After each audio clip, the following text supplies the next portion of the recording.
कहानी की शुरुआत में हमें एक क्लासरूम दिखाया जाता है जहाँ बच्चे एक एक करके अपनी इंस्पिरेशन स्टोरी बता रहे थे। एक बच्ची अपनी नेशन हीरो की स्टोरी बताती है, जिसके बाद बारी आती है रॉनी की। रॉनी बोर्ड पर लिखता है, हाचिको इज माई हीरो। सब बच्चे सोच में पड़ जाते हैं कि रॉनी ने बोर्ड पर क्या लिखा है। तभी रॉनी बताता है कि हाचिको मेरे ग्रैंडफादर का एक डॉग था, जिसने 12 साल तक एक रेलवे स्टेशन पर मेरे ग्रैंडफादर के वापस आने का वेट किया। सीन कट होता है और हम एक छोटे से पपी डॉग को देखते हैं, जिसे जापान से अमेरिका इंपोर्ट किया जा रहा था। पपी को एक केज में बंद किया गया था, लेकिन रास्ते में एक रेलवे स्टेशन पर केज सामान से नीचे गिर जाता है। डिलीवरी मैन इस बात से अनजान था कि जो डॉग वो डिलीवर करने जा रहा है वो डॉग केज से बाहर निकल चुका है। पपी डॉग अब इधर उधर भटक रहा था। तभी उसे पार्कर विल्सन नाम का एक आदमी देख लेता है। विल्सन देखता है कि पपी की हालत बहुत खराब है। जब वो उसके पास जाता है तो उसे पता चलता है कि डॉग किसी अच्छी नस्ल का लग रहा था, लेकिन शायद खो चुका है। विल्सन पपी को उठा लेता है और इधर उधर देखता है कि शायद इसका ओनर यही कहीं हो और वो अपना डॉग ले ले। लेकिन रेलवे स्टेशन पर कोई भी नहीं था जो उस डॉग को पहचान पाए। विल्सन अब डॉग को लेकर स्टेशन हेड के पास जाता है। स्टेशन हेड विल्सन को देखकर उसके साथ बहुत अच्छे से बात करता है। यहाँ पता चलता है पार्कर विल्सन एक यूनिवर्सिटी में प्रोफेसर है। यहाँ सभी लोग उनकी बहुत इज्जत करते हैं, क्योंकि वो हर रोज इसी स्टेशन से यूनिवर्सिटी जाते हैं। विल्सन स्टेशन हेड को बताते हैं। वो कहते हैं कि किसी का पपी डॉग स्टेशन पर खो चुका है, आप इसे यहाँ रख लो। अगर कोई इसका पीछा करते हुए आएगा तो आप उसे दे देना। लेकिन स्टेशन हेड पपी को पास रखने से मना कर देते हैं। वो कहते हैं कि यहाँ वो सेफ नहीं रह पाएगा। वो विल्सन को बताते हैं कि यहाँ बहुत से स्ट्रीट डॉग्स भी आते हैं और वो मिलकर इसे मार देंगे, इसीलिए अच्छा यही है आप इस डॉग को अपने साथ घर ले जाएं। जैसे ही कोई इसकी तलाश में आएगा तब मैं आपसे संपर्क करूंगा और उसे उसका डॉग वापस करवा दूंगा। विल्सन अब डॉग को घर भी नहीं ले जा सकता। उसकी वाइफ केट को डॉग्स बिल्कुल भी पसंद नहीं और वो इस पपी डॉग को घर में रहने नहीं देगी। विल्सन अब ना चाहते हुए भी डॉग को घर ले आता है। वो घर के सामने बने हुए एक केज में उसे बंद कर देता है ताकि उसकी वाइफ को डॉग के बारे में पता न चले। रात को खाना खाकर दोनों सोने की तैयारी करते हैं। तभी पीछे से पपी डॉग केज से बाहर आकर विल्सन और केट के रूम में आ जाता है। रूम में आकर वो केट के पैर चाटता है, जिससे केट बहुत ज्यादा डर जाती है। वो विल्सन से पूछती है, आखिर ये डॉग यहाँ कैसे आया? तब विल्सन केट को सारी बात बताता है। वो कहता है कि कैसे ये डॉग उसे स्टेशन पर मिला। ये इधर उधर भटक रहा था और इसकी हालत बहुत खराब थी, इसीलिए मैं इसे घर ले आया। विल्सन की बातें सुनकर केट थोड़ा रिलैक्स होती है और विल्सन को तब तक का टाइम देती है जब तक कोई इस डॉग को अडॉप्ट ना कर ले। इसके अलावा जितनी देर ये यहाँ रहेगा इसे घर में आने की इजाजत नहीं दी जाएगी। इसे बाहर केज में ही रहना होगा। अगली सुबह विल्सन यूनिवर्सिटी जाने की तैयारी कर रहा था। तभी उसकी बेटी एंडी पपी को उठाकर अंदर ले आती है। वो अपनी मॉम से डॉग को घर में रखने की रिक्वेस्ट करती है, लेकिन केट पपी रखने से साफ मना कर देती है। अब विल्सन परेशान होकर पपी को लिए एक एनिमल शेल्टर जाता है, जहाँ डॉग्स के साथ साथ ऐसे जानवरों को रखा जाता है जिन्हें सोसाइटी ने नुकसान पहुँचाया होता है। शेल्टर हेड पपी को अडॉप्ट करने से साफ इनकार कर देते हैं, क्योंकि पपी अभी बहुत छोटा है। शेल्टर हेड बोलते हैं कि आप इस डॉग को किसी ऐसे इंसान को दे दें जिसे डॉग्स रखने का शौक हो, क्योंकि ये डॉग दिखने में ही बहुत प्यारा है। वैसे भी इस शेल्टर में इतने छोटे डॉग्स को रखना अलाउ नहीं है। शेल्टर हेड की बात सुनकर विल्सन के ख्याल में उसकी एक फ्रेंड आती है जिसे एनिमल्स रखना बहुत पसंद है। विल्सन अब बिना वक्त जाया किए अपनी फ्रेंड के पास जाता है जो एक बुक शॉप पर काम करती है। वो पपी देखकर बहुत खुश होती है, लेकिन उसके पास पहले से ही एक कैट है, इसीलिए वो कैट के साथ डॉग को भी नहीं रख सकती। विल्सन की फ्रेंड भी डॉग लेने से इनकार कर देती है। अब विल्सन परेशान हो जाता है, क्योंकि कोई भी इस पपी को पास रखने के लिए तैयार नहीं था। उसे कुछ समझ नहीं आ रहा था कि वो अब इसका क्या करे। इसी परेशानी के आलम में विल्सन एक बार फिर से स्टेशन हेड के पास जाता है। वो उससे पूछता है, क्या कोई इस पपी की तलाश में आया था? तभी हेड ना हमें जवाब देते हैं। इसीलिए विल्सन अब पपी को लेकर यूनिवर्सिटी चला जाता है। यहाँ एक दूसरे टीचर पपी को देखकर विल्सन को बताते हैं कि ये पपी बहुत ही खास ब्रीड का डॉग है। इस तरह की ब्रीड सिर्फ जापान में ही पाई जाती है। पपी के गले में एक लॉकेट भी था जिसके ऊपर जापानीज में हाचिको लिखा था, जिसका मतलब नंबर 8 होता है। टीचर के मुताबिक नंबर 8 एक पॉजिटिव साइन भी है, इसीलिए वो विल्सन को सलाह देते हैं कि विल्सन इस डॉग को अपने पास ही रखे। अब विल्सन बहुत सारे घरों में जाता है इस उम्मीद में कि शायद कोई इस डॉग को अडॉप्ट कर ले, लेकिन कोई भी डॉग रखने को राजी नहीं था। सब लोग इसे रखने से इनकार कर देते हैं। विल्सन डॉग की अडॉप्शन के लिए काफी भागता है, लेकिन उसे कोई भी उम्मीद नजर नहीं आती, इसीलिए वो वापस उसे घर ही ले आता है। केट डॉग को वापस देखकर विल्सन पर गुस्सा करने लगती है, लेकिन विल्सन केट को सारी बात बताता है कि मैंने बहुत जगह इस डॉग की अडॉप्शन के लिए रिक्वेस्ट की, लेकिन सभी लोगों ने इसे रखने से मना कर दिया। वो कहता है कि मैं इसे ऐसे छोड़ भी नहीं सकता, क्योंकि अभी ये बहुत छोटा है। विल्सन बताता है कि जब तक ये डॉग मेरे पास है मैं इसका बहुत अच्छे से ख्याल रखूंगा। विल्सन डॉग को उसके गले में लगे हुए लॉकेट वाला ही नाम देता है, यानी हाचिको। अभी दोनों बात कर ही रहे थे, तभी उन्हें किसी चीज गिरने की आवाज आती है। दोनों जल्दी से वहाँ जाते हैं तो हाचिको ने केट का बनाया हुआ एक प्रोजेक्ट तोड़ दिया था, जिसे उसने कई दिन लगाकर बनाया था। हाचिको प्रोजेक्ट की टूटी चीजों के साथ खेल रहा था। ये देखकर केट गुस्से से पागल हो जाती है। वो विल्सन को बोलती है, इस डॉग को मेरी नजरों से दूर ले जाओ, और हाँ, अब ये मुझे घर में नजर भी ना आए। विल्सन अपना चाहते हुए भी हाचिको को घर से बाहर लाकर उसी केज में बंद कर देता है जो उनके घर के सामने बना हुआ था। रात तक हाचिको केज में बंद ही था, लेकिन रात को बहुत ठंड हो चुकी थी। ठंडी हवाएं चलने लगी थी। विल्सन अंदर बैठा हाचिको के लिए बहुत परेशान था। जैसे जैसे ही केट सोई, विल्सन भागता हुआ केज में जाता है और हचिको को उठाकर दोबारा से अंदर ले आता है। अंदर लाकर विल्सन इस डॉग के बारे में रिसर्च करता है। तब उसे पता चलता है कि ये अकीटा ब्रीड का डॉग है। अकीटा ब्रीड जापान की एक रेयर और प्योर ब्रेड डॉग ब्रीड है जो अपनी लॉयल्टी और स्ट्रॉन्ग बॉन्ड के लिए काफी फेमस है। केट को यह नहीं पता कि हचिको घर के अंदर आ चुका है। केट को पता न चले इसलिए विल्सन ऊंची आवाज में टीवी ऑन कर देता है ताकि हचिको की आवाज केट तक न पहुंचे। थोड़ी देर बाद टीवी की ऊंची आवाज से केट की आंख खुल जाती है। वो देखती है कि विल्सन अपने बिस्तर पर नहीं है। जब वो जाकर देखती है तब तक विल्सन टीवी देखते देखते सो चुके थे। केट विल्सन को उठाती है और ऊपर ले जाती है जबकि हचिको वहीं पर ही था। इस बार केट उसे केज में नहीं भेजती क्योंकि उसे हचिको पर तरस आने लगा था।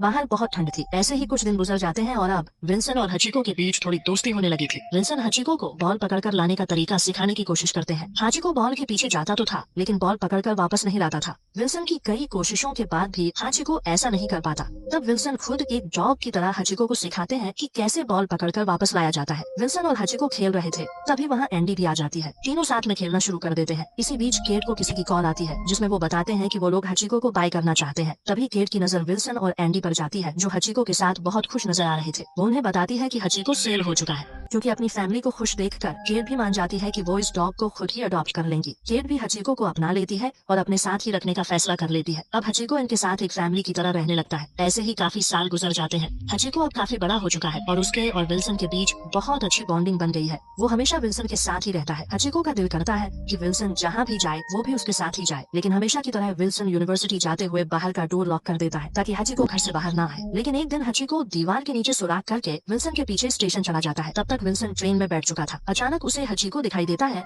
तो उसे देखकर विल्सन भी बहुत ज्यादा हैरान हो जाता है कि ये मेरा पीछा करते हुए अकेला ही घर से भाग आया है। विल्सन जल्दी से ट्रेन से बाहर आता है और हचिको को घर जाने को कहता है, लेकिन हचिको विल्सन के साथ ही जाना चाहता है। विल्सन के बार बार कहने पर भी जब हचिको घर नहीं जाता तब विल्सन खुद ही उसके साथ घर आ जाता है। घर आते ही वो उस गड्ढे को बंद करता है जहाँ से हचिको भागा था। इतने में केट भी वहाँ आ जाती है और पूछती है, आप आज यूनिवर्सिटी नहीं गए? तब विल्सन बताता है, नहीं, मैं ट्रेन में बैठा था, तभी हचिको मेरे पीछे स्टेशन पर ही आ गया। हचिको की वजह से मेरी ट्रेन भी छूट गई, इसलिए मैं आज नहीं गया। तब केट बोलती है, आप दूसरी ट्रेन से चले जाओ, मैं हचिको का ध्यान रख लूंगी। विल्सन अब केट के कहने पर हचिको को वहीं छोड़कर यूनिवर्सिटी चला जाता है। शाम को जब हचिको ट्रेन की आवाज सुनता है तो उसे पता चल जाता है कि विल्सन वापस आने वाला है, इसीलिए वो दीवार पार करके स्टेशन पर जाकर बैठ जाता है। जैसे ही विल्सन ट्रेन से उतरता है सामने उसे हचिको दिखाई देता है। उसे देखकर विल्सन बहुत ज्यादा खुश हो जाता है। दोनों वहीं स्टेशन पर खेलना शुरू कर देते हैं। स्टेशन पर भी सबको हचिको के बारे में पता था। सब उसे देखकर बहुत खुश होते थे। ऐसे ही वक्त गुजरता रहता है और कुछ साल और बीत जाते हैं। हचिको रोज विल्सन को स्टेशन तक छोड़ने जाता था और शाम को उसके आने का इंतजार भी वहीं करता था। जैसे ही हचिको विल्सन को देखता खुशी से उसके साथ खेलने लगता था। दोनों के बीच एक गहरी दोस्ती थी, ऐसी दोस्ती जिसमें दोनों एक दूसरे के बिना रह ही नहीं सकते थे। कुछ दिन बाद एंडी की अपने बॉयफ्रेंड से शादी हो जाती है, जहाँ हचिको उनकी फैमिली के बीच बिल्कुल अपने घर के सदस्य की तरह बैठा था। एक दिन विल्सन अपने दोस्त जो टीचर भी था को बताता है कि जब हचिको छोटा था तब से वो उसे बॉल पकड़कर वापस लाना सिखाने की कोशिश कर रहा है, लेकिन आज तक हचिको ने वो बॉल कभी वापस नहीं लाई। तब उसका दोस्त मुस्कुराकर कहता है, हचिको कोई आम ब्रीड नहीं है, उसे बॉल के साथ खेलना उतना पसंद नहीं होता, वो दूसरे कुत्तों से बिल्कुल अलग है। हचिको को बस अपने ओनर के साथ रहना पसंद था, उन्हें खुश देखना, उनके साथ खेलना, बस यही उसकी दुनिया थी। इसके अलावा उसे किसी चीज की परवाह नहीं थी। विल्सन के दोस्त ने कहा था, जब भी हचिको कभी बॉल पकड़कर वापस लाएगा तो समझ जाना उसने ऐसा किसी खास वजह से किया होगा। इसी तरह कुछ और दिन गुजर गए। एक दिन विल्सन यूनिवर्सिटी जाने के लिए तैयार हो रहा था। वो मुस्कुराकर हचिको से बोला, चलो मैं तैयार हूँ। लेकिन आज हचिको का व्यवहार कुछ अजीब था। वो विल्सन के साथ जाने से इनकार कर रहा था। ऐसा उसने पहले कभी नहीं किया था। विल्सन और केट दोनों परेशान हो गए। विल्सन ने पास जाकर प्यार से कहा, चलो हाची, लेकिन हचिको जिद पर अड़ा रहा। वो आज नहीं जा रहा था। विल्सन को देर हो रही थी, इसलिए वो आखिरकार घर से निकल गया। पर पीछे से हचिको ने वही बॉल उठाई जिसे वो कभी नहीं लाता था और चुपचाप विल्सन के पीछे स्टेशन की ओर चल पड़ा। विल्सन बार बार पीछे मुड़कर देख रहा था। कहीं न कहीं उसे महसूस हो रहा था कि हचिको जरूर उसका पीछा कर रहा है। और तभी हचिको दौड़ता हुआ स्टेशन पर आ गया। उसके मुंह में वही बॉल थी। विल्सन मुस्कुराया। वो समझ गया कि हचिको उसके साथ खेलना चाहता है। उसने प्यार से बॉल फेंकी और इस बार हचिको ने वो बॉल पकड़कर वापस ला दी। विल्सन ये देखकर हैरान और खुश दोनों हो गया। उसने ये बात स्टेशन के हेड को भी बताई, जो खुद भी मुस्कुराते हुए बोला, लगता है आज हचिको ने कोई खास बात महसूस की है। अब विल्सन के जाने का वक्त हो चुका था। वो झुककर हचिको के सिर पर हाथ रखकर बोला, अब घर जाओ हची, शाम को मिलते हैं। लेकिन हचिको जोर जोर से भौंकने लगा, जैसे वो उसे रोकना चाहता हो। विल्सन हल्का सा मुस्कुराया, हचिको की आंखों में देखा और फिर ट्रेन में बैठ गया, जहाँ से शायद अब उनकी जिंदगी हमेशा के लिए बदलने वाली थी। पीछे से उदास होकर हचिको भी घर लौट आता है। दूसरी तरफ यूनिवर्सिटी में विल्सन अपने स्टूडेंट्स को लेक्चर दे रहे होते हैं कि तभी अचानक उनकी तबीयत बिगड़ने लगती है। कुछ ही पलों में उन्हें हार्ट अटैक आता है और वहीं क्लासरूम में विल्सन की मौत हो जाती है। शाम होती है। हमेशा की तरह हचिको स्टेशन पहुँचता है, अपनी पूंछ हिलाता हुआ उम्मीद से विल्सन का इंतजार करता है। लेकिन आज कुछ अलग था। उसके दिल को जैसे पहले से एहसास हो चुका था कि जिस इंसान का वो सालों से इंतजार करता आया है अब वो कभी वापस नहीं आएगा। रात धीरे धीरे गहराने लगती है, ठंडी हवाएं चलने लगती हैं और बर्फ गिरनी शुरू हो जाती है। फिर भी हचिको वहीं स्टेशन के बाहर बैठा रहता है, अपनी आंखें उसी रास्ते पर टिकाए जहाँ से विल्सन की ट्रेन आया करती थी। कई घंटे बीत जाते हैं, शाम से रात हो जाती है, लेकिन विल्सन नहीं लौटता। आधी रात के करीब एंडी का पति स्टेशन पर पहुंचता है क्योंकि उसे चिंता हो रही थी कि इतनी सर्दी में भी हचिको अभी तक घर क्यों नहीं आया। पूरे घर वालों को पता था कि हचिको जरूर स्टेशन पर ही होगा। घर लौटने के बाद भी जब उसे विल्सन कहीं नजर नहीं आता तो वो बेहद उदास हो जाता है। दिन बीतते जाते हैं पर हचिको की आदत नहीं बदलती। हर शाम वो उसी वक्त उसी स्टेशन पर जाकर बैठ जाता है जहाँ से विल्सन की ट्रेन आया करती थी। हर गुजरते इंसान को वो बड़ी उम्मीद से देखता है, शायद इस बार वही दिख जाए जिसका वो बरसों से इंतजार कर रहा है। लेकिन हर बार की तरह आज भी विल्सन कहीं दिखाई नहीं देता। स्टेशन हेड उसके पास आते हैं, धीरे से उसके सिर पर हाथ रखते हैं और कहते हैं, अब घर चलो हचिको, जिसका तुम इंतजार कर रहे हो वो अब कभी वापस नहीं आएगा। उधर कुछ साल बीत जाते हैं। एंडी के घर एक बेटे का जन्म होता है जिसका नाम रखा जाता है रॉनी। यही रॉनी वो बच्चा होता है जो फिल्म की शुरुआत में विल्सन और हाचिको की ये भावनात्मक कहानी सुना रहा था। विल्सन के बिना अब उस घर में रहना हर किसी के लिए बेहद मुश्किल हो गया था। हर कोना, हर दीवार उन्हें उसकी याद दिला रही थी। आखिरकार केट, एंडी और उसका पति वो घर छोड़ने का फैसला करते हैं। केट हाचिको को भी उनके साथ भेज देती है ताकि वो भी थोड़ा संभल सके, थोड़ा आगे बढ़ सके। लेकिन हाचिको का दिल अब भी सिर्फ विल्सन के लिए धड़कता था। उसे न तो नए घर से लगाव था, न ही किसी और से अपनापन। एक दिन मौका मिलते ही हाचिको चुपके से भाग निकलता है, सीधा उसी स्टेशन पहुंच जाता है जहां वो रोज विल्सन का इंतजार किया करता था। एनी भी उसके पीछे पीछे स्टेशन पहुंचती है। वो देखती है कि हचिको काफी ज्यादा इमोशनल नजर आ रहा था। उसकी आंखों में एक अधूरी तलाश थी। एंडी उसे वापस घर ले आती है, प्यार से खाना खिलाने की कोशिश करती है, लेकिन तभी ट्रेन की आवाज गूंजती है। हचिको अचानक उठकर गेट की तरफ भागता है। उसकी आंखों में फिर वही उम्मीद झलकती है। एंडी समझ जाती है कि वो फिर से विल्सन का इंतजार करने जा रहा है। वो धीरे से गेट खोल देती है और हचिको बिना पीछे देखे वो एक बार फिर भाग पड़ता है, सीधे उसी स्टेशन की ओर। वही जगह जहाँ वो सालों से विल्सन का इंतजार करता आया था। वो जाकर उसी बेंच के पास बैठ जाता है जहाँ उसकी यादें अब भी जिंदा थी। दिन बीतते जाते हैं, मौसम बदलते हैं, लेकिन हचिको की जगह नहीं बदलती। अब स्टेशन के सब लोग उसे पहचानने लगे हैं। कोई उसे खाना देता है, कोई ठंड में उसके लिए कंबल लाता है, लेकिन हचिको को किसी चीज की परवाह नहीं, न खाने की न मौसम की। उसके लिए बस एक ही चीज मायने रखती है, विल्सन की वापसी। साल बीतते गए, हचिको अब बूढ़ा हो चुका था, लेकिन फिर भी